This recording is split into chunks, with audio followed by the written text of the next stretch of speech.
계속해서 사도행전을 살펴보고 있습니다. 오늘 29번째 시간인데 사도행전 5장 1절에서 11절에 기록된 이 아나니아와 삽비라의 이야기는 아마 어렸을 때 주일학교를 다니셨던 분들은 오랫동안 들으셨던 이야기일 것입니다. 우리가 오늘 이 본문의 말씀을 통해서 또 바나바와 대조되는 이 두 인물을 통해서 정말 하나님의 위로의 아들, 진리의 사람들 되실 수 있기를 주님의 이름으로 간절히 축원합니다.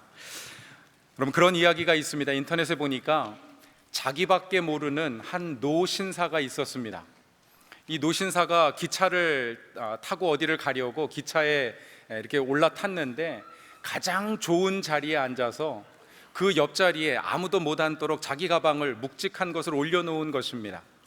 기차가 기적을 울리면서 이제 플랫폼에서 빠져나가려고 이렇게 마지막 탑승을 독려하고 있을 때 마침 한 젊은 소년 하나가 그 기차에 올라타더니 그 노신사에게 제가 옆자리에 앉아도 되겠습니까? 이렇게 물었습니다.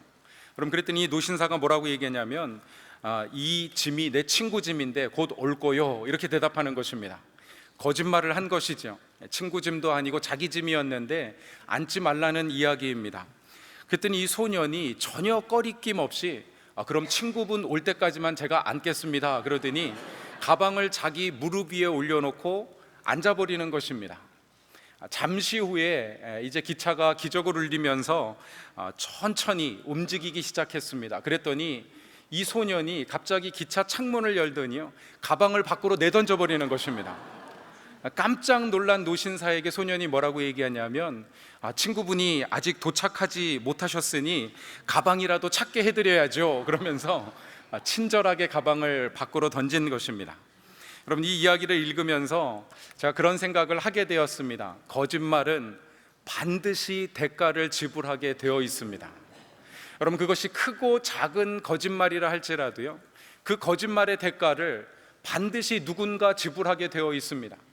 그럼 거짓말 한 사람이 그 대가를 지불하게 되면 다행인데, 그럼 많은 경우에 보면은요, 어떤 사람들의 거짓말 때문에 다른 사람들이 선의의 피해를 입고 마음의 상처를 입고 그 삶이 무너지는 경우도 적지 않습니다. 여러분, 오늘 본문 말씀을 통해서 우리가 거짓말에 대해서 함께 또 묵상하고 생각해 볼 때인데, 정말 저와 여러분의 삶 속에 드리워진 그 모든 거짓말의 그림자를 다 벗어버리고요, 정말 빛 대신 진리 대신 주님의 말씀으로 무장하는 저와 여러분 되실 수 있기를 주님의 이름으로 간절히 축원합니다.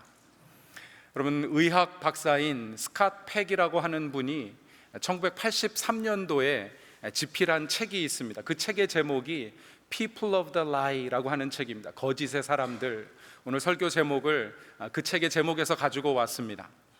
여러분, 이 책에서 스캇 팩이라고 하는 분은 우리 인류 사회, 사람들이 살아가는 그 사회 속에 만연한 그 악의 실체를 우리가 어떻게 규명할 것인가, 그리고 그 악으로 인해서 우리 삶 속에 많은 상처와 어떤 깨어진 관계와 삶이 파멸에 이르는 그런 어떤 결과들을 낳게 되는데, 어떻게 그 악의 문제를 치료할 것인가 희망을 이야기하고 있습니다. 여러분, 그 스캇 팩이 이 책에서 내린 악의 정의는 이렇습니다. 악이라는 것은 자기 자신의 병든 자아를 방어하고 보호하기 위해서 다른 사람을 파괴하는데 온갖 수단을 가리지 아니하는 정치적인 힘을 사용하는 것이다, 이렇게 정의를 하고 있습니다. 여러분, 모든 악의 근원이 바로 거짓이며 그 악의 증상도 거짓으로 나타난다는 것입니다. 그래서 책의 제목이 거짓의 사람들입니다. 여러분, 거짓이라고 하는 것은 인간 사회의 악의 뿌리이며 동시에 열매라고 할 수 있습니다. 여러분, 교회라고 예외는 아닙니다. 여러분, 우리 교회에는 거짓이 있을까요, 없을까요? 없기를 간절히 소원합니다. 여러분, 그런데 교회라고 해서 거짓이 없는 것은 아닙니다. 여러분, 교회가 시작되는 그 첫 출발점에서부터 오순절 성령이 강림하시고 정말 은혜가 충만했던 그 교회 안에 거짓이 존재했다는 사실을 여러분 누가는 오늘 사도행전에 고발하고 있는 것입니다. 여러분, 성경에도 거짓에 관해서 수많은 가르침들을 기록하고 있습니다. 여러분, 잠언 19장 9절 말씀에 보면 거짓 증인은 벌을 면하지 못할 것이요 거짓말을 뱉는 자는 망할 것이니라, 이렇게 이야기를 하고 있습니다. 거짓으로 증언하게 되면 반드시 그 대가를 치르게 될 뿐만 아니라 적극적으로 거짓말을 내뱉는 사람들은 결국은 망하게 될 것이라는 것입니다. 여러분, 그 망한다는 말이 무엇을 의미합니까? 여러분, 거짓말하는 사람의 결국이 무엇인지 여러분, 성경은 계속해서 교훈하다가 마지막 계시록에 이렇게 이야기를 하고 있습니다. 21장 27절 말씀입니다. 같이 한번 읽겠습니다. 시작. 무엇이든지 속된 것이나 가증한 일 또는 거짓말하는 자는 결코 그리로 들어가지 못하되 오직 어린 양의 생명책에 기록된 자들만 들어가랴. 여러분, 거짓말하는 자들은 결코 그리로 들어가지 못한다 그랬는데요, 그곳이 어떤 곳입니까? 하나님의 나라입니다. 천국을 의미합니다. 여러분, 거짓말이 많은 사람들이 그저 작은 죄라고 생각하는데, 여러분, 거짓말 때문에 하나님의 나라에 들어갈 수 없다고 성경은 이야기하고 있습니다. 27절 말씀에 앞서서 8절에도 그렇게 이야기합니다. 거짓말하는 모든 자들은 불과 유황으로 타는 못에 던져지리니 이것이 둘째 사망이니라 이야기하고 있습니다. 여러분, 스캇 팩이 이야기한 대로 거짓이라고 하는 것은요, 거짓말은 병든 자신을 스스로 보호하기 위해서, 여러분, 이것을 우리 기독교적인 용어로 설명하자면 타락하고 하나님으로부터 멀어지고 영원한 저주를 받아야 될 자기 자신을 스스로 구원하기 위해서, 자기를 방어하고 어떤 교만함을 드러내기 위해서, 열등감을 감추기 위해서, 스스로 자기 자신을 어떤 인정받기 위해서 하는 모든 말, 여러분, 이것은 하나님을 인정하지 아니하는, 하나님을 거스리는 죄이기 때문에 여러분, 심각한 하나님의 심판 앞에 놓였다고 경고하고 있는 것입니다. 여러분, 오늘 본문 말씀에 한 부부의 이야기를 통해서 누가는 이 초대교회에 나타난 그 거짓에 관해서 경고하고 있는 것입니다. 여러분, 이 부부의 이름이 무엇입니까? 아나니아와 삽비라라고 하는 인물입니다. 여러분, 우리가 사도행전을 잘 이해하기 위해서는 아나니아라고 하는 이름을 우리가 좀 기억할 필요가 있습니다. 왜냐하면 5장과 9장, 22장에 3번 등장하는데 같은 인물이 아니라 세 사람 다 다른 인물이기 때문에 그렇습니다. 그럼 9장에 기록된 아나니아는 그럼 바울이 회심하기 이전에 사울 일대에 그가 다메섹의 제자들을 잡아서 옥에 가두기 위해서 올라가다가 그 도상에서 부활하신 예수님을 만나게 됩니다. 그런데 눈이 멀어서 보지 못하게 되자 성령의 지시하심을 따라서 다메섹에 가서 아나니아라고 하는 제자, 아마 말씀에 능한 성령 충만한 제자였던 것 같습니다. 그에게 안수 기도를 받고 나서 눈에서 비늘 같은 것이 떨어져 보게 되었더라 이야기를 하고 있습니다. 그러니까 다메섹의 경건한 제자의 이름이 아나니아였습니다. 그럼 22장에 보면 그런가 하면 그 바울이 1, 2, 3차 전도 여행을 마치고 예루살렘에 마지막 잡혀서 로마로 압송되기 이전에 신문할 때 그 당시에 예루살렘의 대제사장 이름이 아나니아였습니다. 아마 대제사장 안나스의 아들 중에 하나일 것으로 우리가 추정하는데요, 그럼 그 인물이 아나니아였는가 하면 오늘 본문 5장에 기록된 잠깐 등장했다가 하나님의 심판 가운데 죽을 수밖에 없었던, 그럼 그 삽비라의 남편 이름이 바로 또 아나니아였습니다. 그럼 이 아나니아라고 하는 이름은 헬라어로 표기한 것인데 원래 히브리어 이름에서 온 것입니다. 히브리어 이름에 하나냐라고 하는 이름에서 온 것입니다. 여러분, 하나냐 하면 생각나시는 인물이 있으시죠? 우리 다니엘서를 다 공부했기 때문에 다니엘의 새 친구 이름이 무엇입니까? 사드락, 메삭, 아벳느고 이러면 안 되고요, 하나냐, 그 다음에 미사엘, 아사랴, 이렇게 세 가지 이름이 있었습니다. 미사엘은 하나님 같은 자 누구이랴 라고 하는 뜻을 가지고 있고요, 아사랴는 여호와의 도우심이라는 뜻을 가지고 있습니다. 그렇다면 하나냐의 이름 뜻은 무엇입니까? 라고 물으면 긴장하시겠죠? 여러분, 하나냐의 이름은 따라하겠습니다.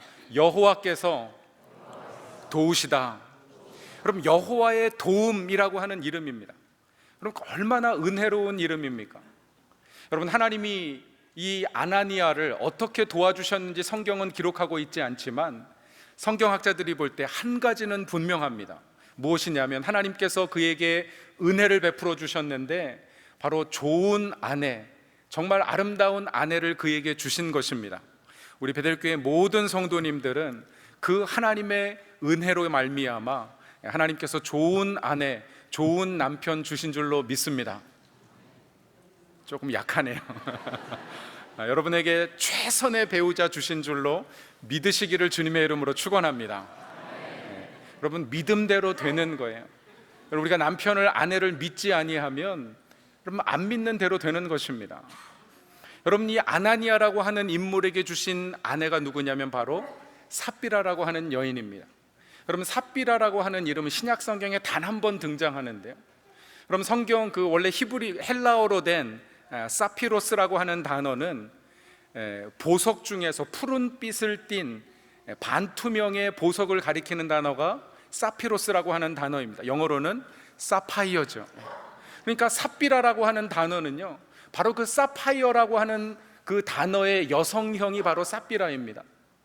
여러분, 성경학자들이 볼 때 이것은 일반적으로 사람에게 붙이는 이름이 아니었기 때문에 아마 바나바라고 하는 별명의 본명이 요셉이었듯이 이 여인의 본명은 따로 있었지만 주변에 많은 사람들이 그 여인을 보고 그 여인의 삶을 보고 사파이어라는 이름을 붙여준 것입니다. 그래서 아마 이 여인은 상당한 부자였을 것이고 아름다운 용모를 지녔을 것이다, 이렇게 추정을 하는 것입니다. 그러니 하나님이 얼마나 큰 은혜를 베풀어 주셨습니까?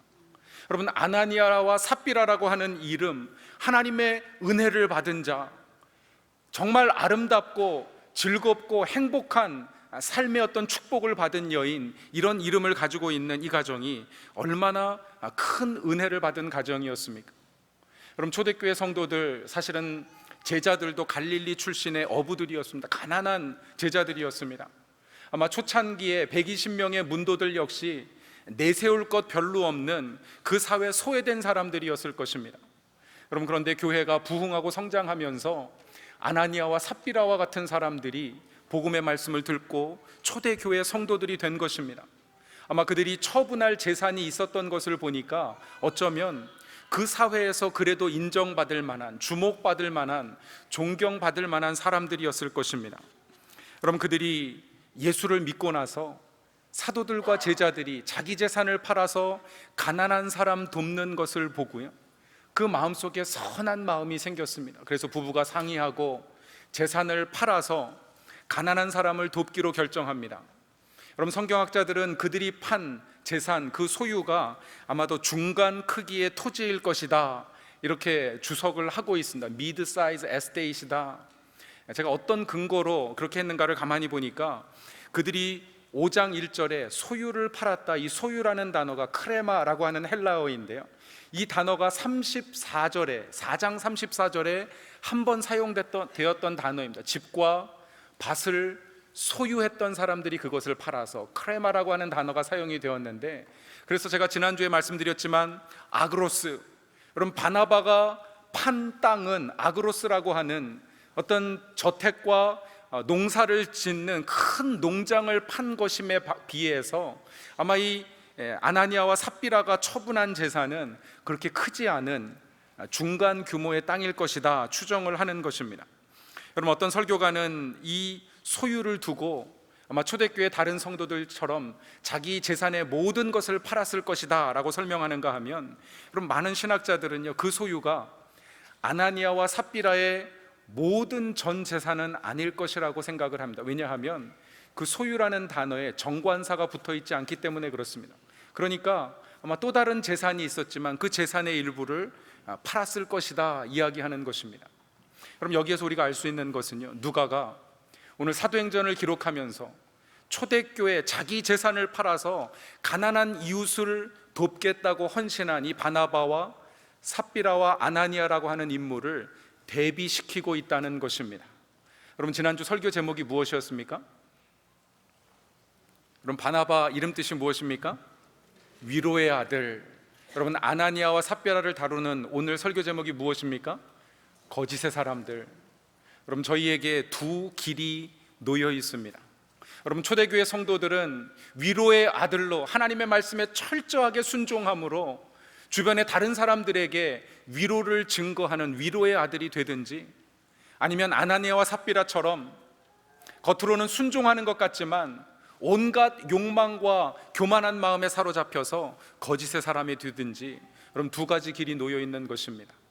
사랑하는 베들교회 성도 여러분, 저는 저와 여러분이 주저하지 아니하고 진리 대신 예수 그리스도를 쫓아 여러분 위로의 사람, 말씀의 사람들 되실 수 있기를 주님의 이름으로 간절히 축원합니다. 여러분, 이 아나니아와 삽비라가 처음부터 그렇게 나쁜 마음을 먹지는 않았을 것입니다.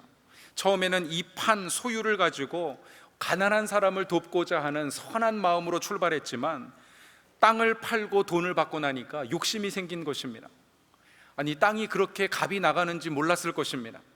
이 정도 값이면 어느 정도 감추고 나머지만 갖다 주어도 그렇게 크게 오해받지 않을 것이라고 생각했을지 모르겠습니다.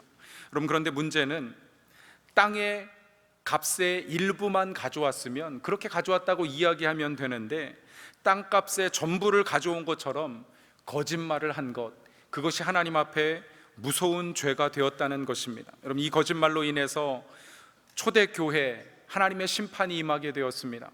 여러분, 베드로가 그 죄를 지적하고 책망할 때 아나니아가 곧 엎드러져 죽게 되었다, 성경은 기록하고 있습니다. 그리고 3시간쯤 지난 후에 그의 아내 삽비라가 들어왔는데, 그럼 그도 역시 진실을 말하지 아니하고 거짓말함으로 말미암아 남편과 마찬가지로 죽음을 피할 수 없었습니다.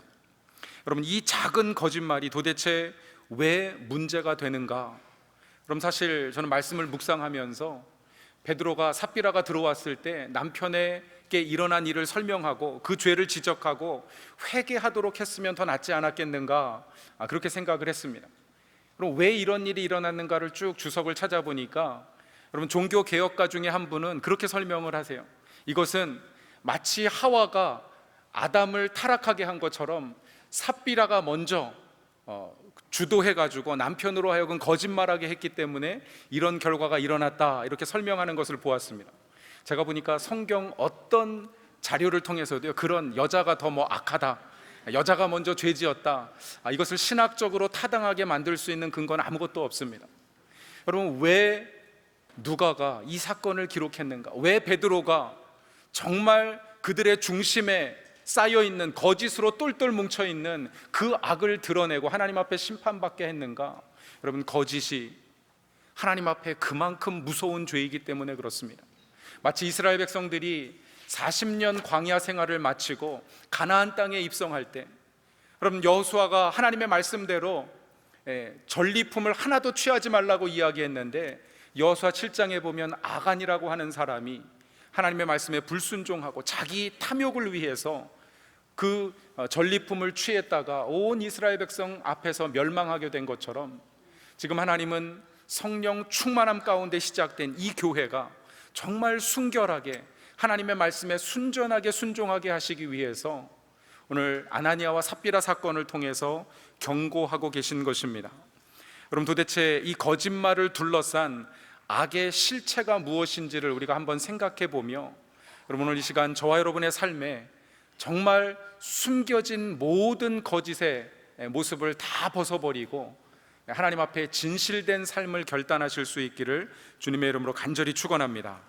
여러분, 첫 번째로 거짓말이 하나님 앞에서 큰 죄인 것은요, 바로 그 거짓말의 기원이 사단에게 있기 때문에 그렇습니다. 우리 3절 말씀을 같이 한번 읽겠습니다. 시작.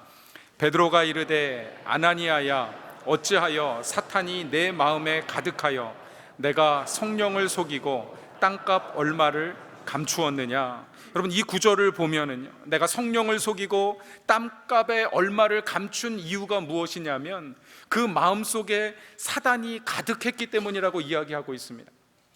여러분, 우리 마음속에 일어나는 생각들이 있습니다. 아마 처음에 아나니아와 삽비라도 작은 생각에서 출발했을 것입니다. 땅을 팔고 났더니 생각보다 많은 돈을 받았습니다. 아마 여분으로 받은 돈은 내가 내 필요를 채우기 위해서 필요한 물건을 사는 데 사용해도 될 거라고 생각했을지 모르겠습니다. 그런데 그 생각을 묵상하고 계속 묵상하면서 자신의 몫이 늘어가는 것입니다. 내가 조금 더 취하면 내게 필요한 일을 할 수 있을 텐데라고 하는, 여러분, 탐욕과 욕심이 헌신과 순종의 삶을 삼켜버린 것입니다. 여러분, 사단에게 우리의 마음을 내어주지 않아야 합니다. 여러분, 사단이 그냥 들어오는 것이 아니라 우리가 우리 마음을 내어주었기 때문에 사단이 들어오는 것입니다. 여러분, 사도 바울이 이야기하는 대로 그 육신의 소욕, 우리의 육신의 정욕을 타고 들어오는 그 사단의 속임, 거짓말을 거부하고 여러분, 성령의 소욕, 말씀의 진리로 저와 여러분의 삶을 가득 채우실 수 있기를 주님의 이름으로 축원합니다. 여러분, 예수님이 복음서에 말씀하신 대로 악한 사람은요, 그 마음에 쌓인 악한 것으로 악한 말을 내고, 선한 사람은 그 마음에 쌓은 선으로 선한 말을 내느니라. 여러분, 마음속에 무엇이 있습니까? 여러분, US의 한 심리학 교수가 사람이 하루에 몇 가지 생각을 하는지를 실험을 통해서 조사를 했습니다. 여러분, 하루에 몇 가지 생각을 하십니까? 제가 물어봤더니 5만 가지 생각을 하신다 그러더라고요. 5만 가지 생각은 근심이 많을 때 하시는 거고요. 여러분, 근데 통계로 보니까, 실험군을 가지고 조사를 해보니까 하루에 한 3천 가지 생각을, 우리 의식으로, 무의식 중에 하는 생각 말고요, 의식 중에 하는 생각이 한 3천 가지 된다는 것입니다. 사람이 기억하고 있는 생각들. 그런데 그 생각을 보니까 대략 1,000가지는 과거의 경험에서 비롯된 생각이에요. 예전에 이랬는데 이런 생각. 또 1,000가지는 현재 자극에서 오는 생각입니다. 누구를 만나거나 대화하거나 현재 일어난 사건 때문에 오는 생각. 근데 문제는 나머지 1,000가지는요, 이게 어디서 온 생각인지 알 수가 없는 거예요. Out of nowhere. 갑자기 드는 생각들이, 문득문득 드는 생각들이 있다는 것입니다. 여러분, 플러신 학교의 한 교수님이 그 연구 자료를 인용해서 뭐라고 이야기하냐면, 그 나머지 1,000가지 생각을 보니까 어떤 생각들은 아주 선한 생각이 있는가 하면, 어떤 생각은 생각하는 자기 자신도 소스라칠 정도로 정말 엄청난 그런 어떤 잘못된 생각들을 하고 있더라는 것입니다. 그러면서 뭐라고 이야기하냐면, 바로 그 생각 안에 성령께서 주시는 거룩한 소욕, 하나님의 말씀이 있는가 하면, 여러분, 그 생각을 통해서 사단이 우리에게 주는 악한 생각들, 거짓된 생각들이, 온갖 더러운 생각들이 그 곳을 통해서 우리 마음속에 채워진다는 것입니다. 그러므로 우리 안에 드는 생각이 다 내 생각이 아니라는 사실을 여러분 기억하실 수 있기를 바랍니다. 여러분, 그 생각을 잘 분별해서요, 정말 하나님이 주시는 생각을 우리가 붙잡을 수 있어야 됩니다. 사단이 주는 생각들을 거부할 수 있어야 됩니다. 여러분, 그런데 많은 사람들이요, 그저 생각은 내 안에 아무도 알지 못하는 것이기 때문에 그저 그 생각을 즐기는 것을 죄라고 생각하지 않습니다. 여러분, 하지만 예수님 분명하게 말씀하십니다. 여인을 보고 음욕을 품는 자마다 이미 간음한 자니. 여러분, 어떤 물건을 보고, 남의 소유를 보고 그 마음속에 탐하는 자마다 갖고 싶다고 생각하는 것, 그 자체가 이미 도둑질한 것이라는 것입니다. 누군가를 미워하는 것 자체가, 사람들은 그것이 내 마음속에 일어나는 생각이기 때문에 죄가 아니라고 이야기하지만, 여러분, 하나님 앞에서는 이미 살인죄를 저지른 것이나 다름없다는 것입니다.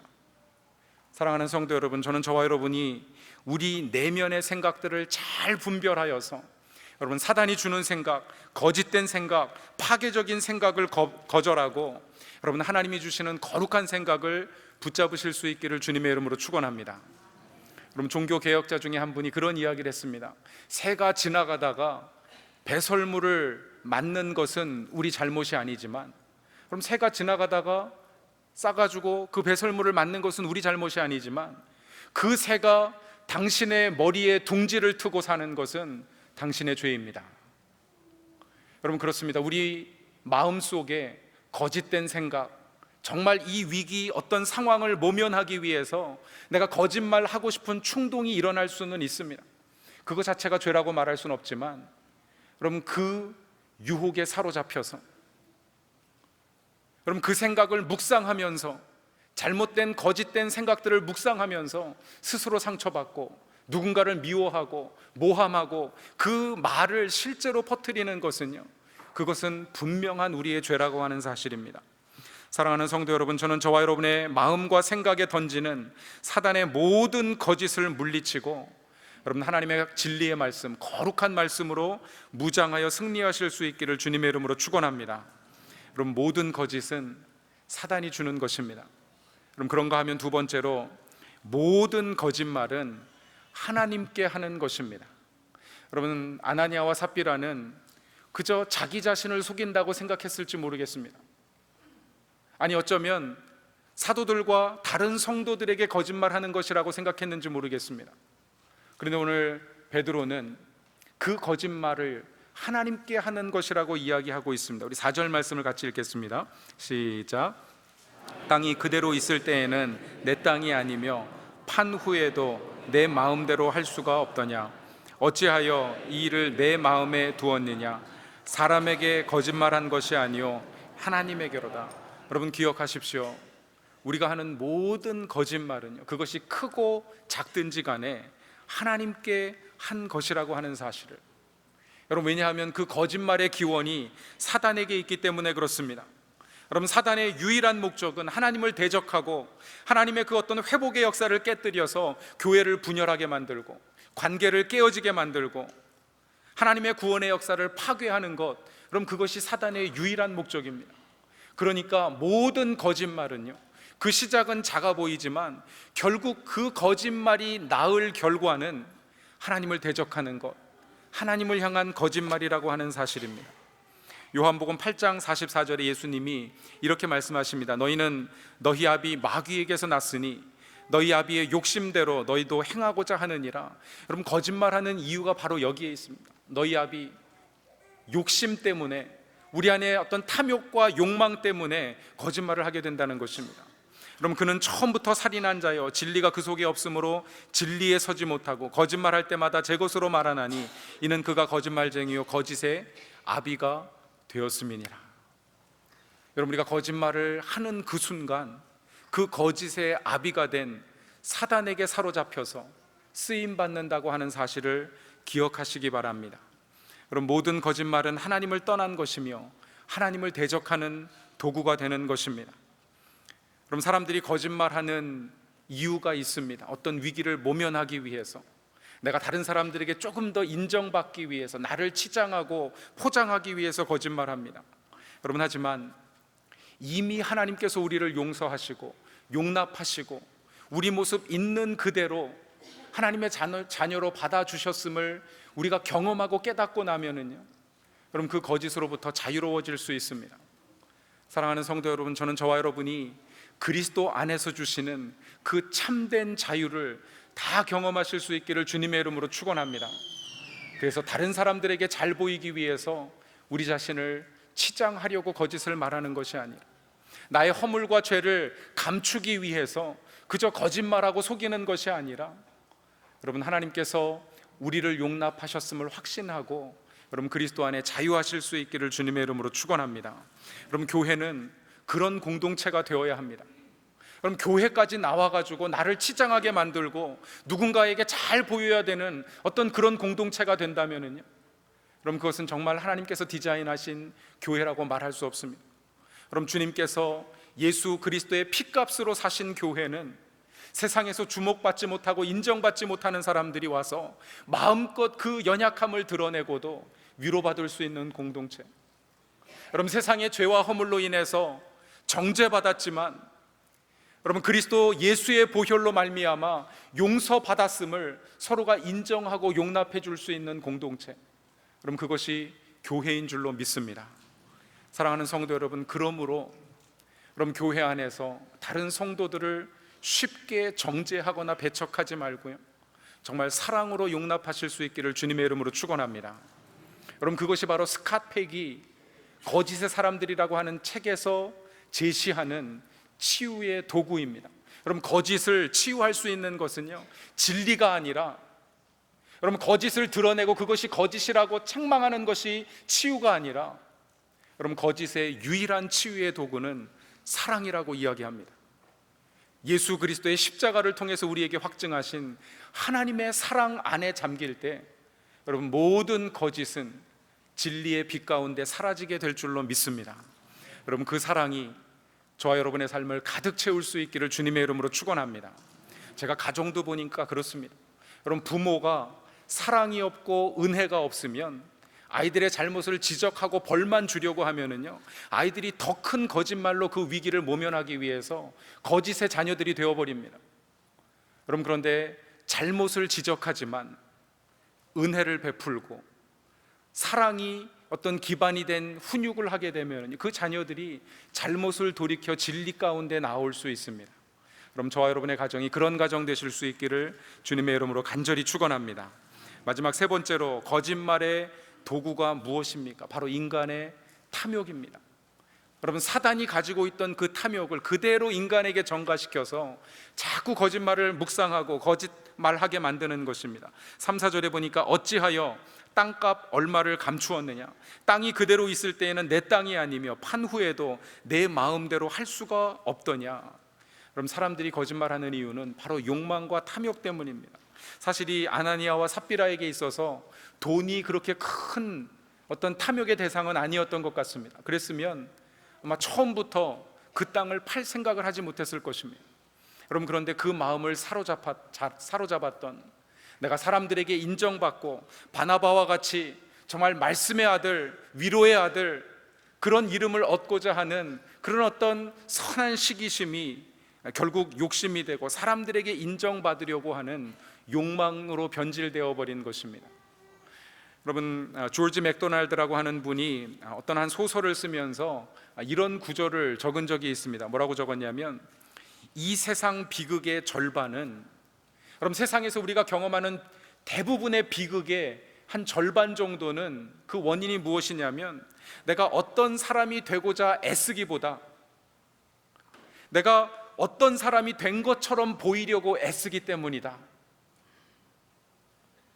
여러분, 정말 어떤 사람이 되기 위해서, 내가 그런 사람이 되기 위해서, 바나바와 같은 인물이 되기 위해서 노력하고 애써야 되는데, 그렇게 노력하지 않고 쉽게 바나바와 같은 칭찬을 얻기 위해서 자기 재산을 팔아 일부만 사도들의 발 앞에 가져오면서 그것이 다라고 거짓말하는 것, 여러분, 그것이 하나님 앞에 큰 죄가 되었다는 것입니다. 사랑하는 성도 여러분, 저는 저와 여러분이 자기 열등감을 감추기 위해서 거짓의 유혹에 넘어가지 않을 수 있기를 주님의 이름으로 축원합니다.